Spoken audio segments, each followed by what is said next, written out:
একজন শিশুর ক্ষুধা দূর করা শুধু সাহায্য নয়, এটি একটি ইবাদত, কারণ ক্ষুধার কষ্ট বোঝাই মানবতার প্রথম ধাপ। মানুষের ছোট অসুবিধা দূর করাও বড় সওয়াবের কাজ। ইসলাম আমাদের শিখিয়েছে সহজ করে দেওয়াই ঈমানের পরিচয়। ইবাদত শুধু দাঁড়িয়ে নামাজ পড়া নয়, পরিচ্ছন্নতা, দায়িত্ববোধ ও সেবা সবই ইবাদতের অংশ। একজন শিশুকে শিক্ষা দেওয়া একটি ভবিষ্যৎ গড়ে দেওয়ার মতো কাজ। এই সেবাও আল্লাহর কাছে ইবাদত। সব সেবা টাকার মাধ্যমে হয় না, কখনো মন দিয়ে শোনা সবচেয়ে বড় সাহায্য। শীতের রাতে একটি কম্বল শুধু শরীর নয়, একটি মানুষের আশা বাঁচিয়ে রাখে।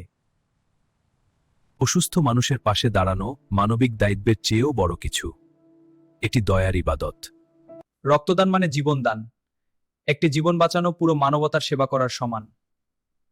দুর্যোগে মানুষের পাশে দাঁড়ানো ঈমানের সবচেয়ে স্পষ্ট প্রকাশ। এই সেবাই সমাজকে বাঁচিয়ে রাখে। মানবতার সেবা লোক দেখানোর জন্য নয়, নীরবে করা এই কাজগুলোই আল্লাহর কাছে সবচেয়ে প্রিয়।